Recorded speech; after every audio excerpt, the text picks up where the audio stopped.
Let's take it over to Aaron. It's Trial Tuesday with attorney David Ayler, and today we are talking about a controversial topic, medical marijuana. A South Carolina bill could make it legal, maybe?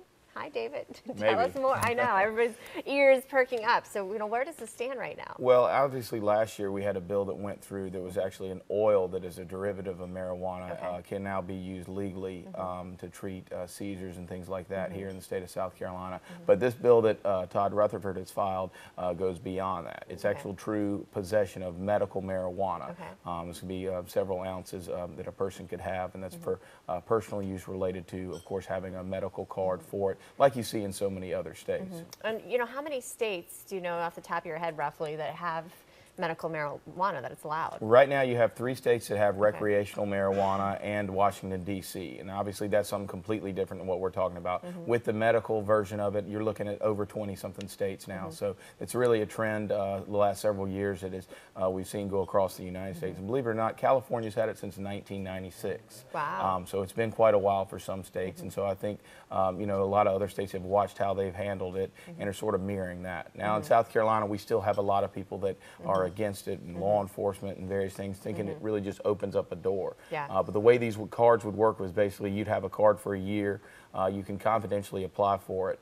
But the interesting part we still have here in the United States across every state is that marijuana is still an illegal drug on the federal side of things. So that's still sort of a weird dance that is played out in the different states. You've seen that they've sort of ignored it. However, you're still breaking federal law whether you brought it in or possessed it. Yeah, so, you said the cons are that it's just opening a door for, more marijuana use. The pros, obviously, a lot of people swear by it, right? It's the only way that, makes them feel better, whether it's cancer treatment or so many things, seizures. Right, and you continue to see that, and I think that's why you've seen such a trend with states allowing it, is that it seems to truly have medical value, and people talk about the side effects. Well, a lot of medicines that are legal, of course, have some serious side effects, so that argument really seems to kind of fall on deaf ears. But I think just the fact that it wasn't an illicit drug, or still considered an illicit drug on the federal level in a lot of states, sometimes that's hard for people to swallow.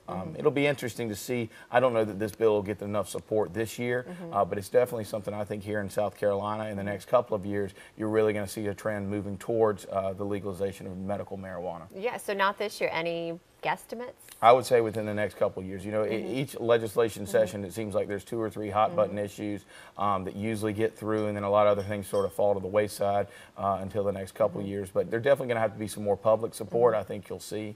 One thing I think I know for sure is we're not going to be having legal recreational marijuana anytime soon here in South Carolina. No.